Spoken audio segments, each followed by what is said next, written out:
Mtoto wangu mimi namtaka, ana kilo 3.1 na ni mweupe. Wamenichukulia mtoto wangu pale hospitali Mount Meru. Mimi nataka tu anirudishie mtoto wangu.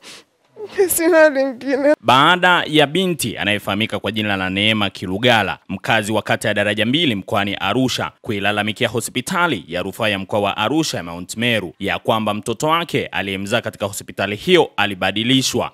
Hatimaye Wizara ya Afya imetoa taarifa kuhusiana na tukio hilo. Nikinukuu taarifa hiyo inasema kwamba ufafanuzi kuhusu mzazi aliyedai kubadilishiwa mtoto tarehe 2 Aprili mwaka 2025 Dodoma. Wizara ya Afya inapenda kutoa ufafanuzi kuhusiana na taarifa iliyosambaa kwenye mitandao ya kijamii ya mkazi wa Daraja Mbili mkoani Arusha Bi Neema Kilugala aliyejifungua kwa njia ya upasuaji katika hospitali ya rufaa ya mkoa wa Arusha ya Mount Meru tarehe 24 Machi 2025. Bi Neema anadai kuwa baada ya kujifungua alioneshwa mtoto wake na muuguzi akiwa mzima. Hata hivyo, aligundua kuwa amebadilishiwa mtoto wake baada ya kuletewa mtoto akiwa amefungwa na vitenge ambavyo sio vyake.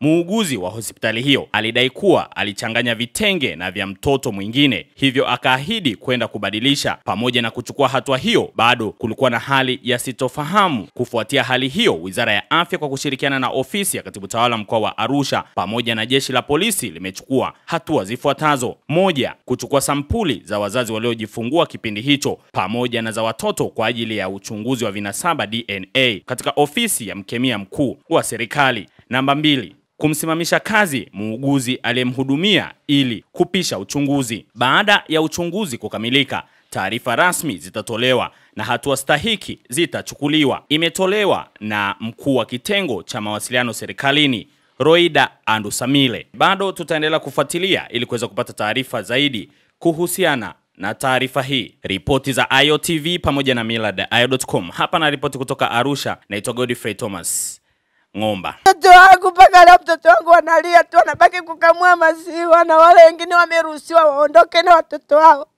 Na waliochukua DNA ni maaskari, wala sio mtu aliyotoka kwa mkemia wa serikali. Na wamesema hata tukienda mbele hatutasaidiwa chochote.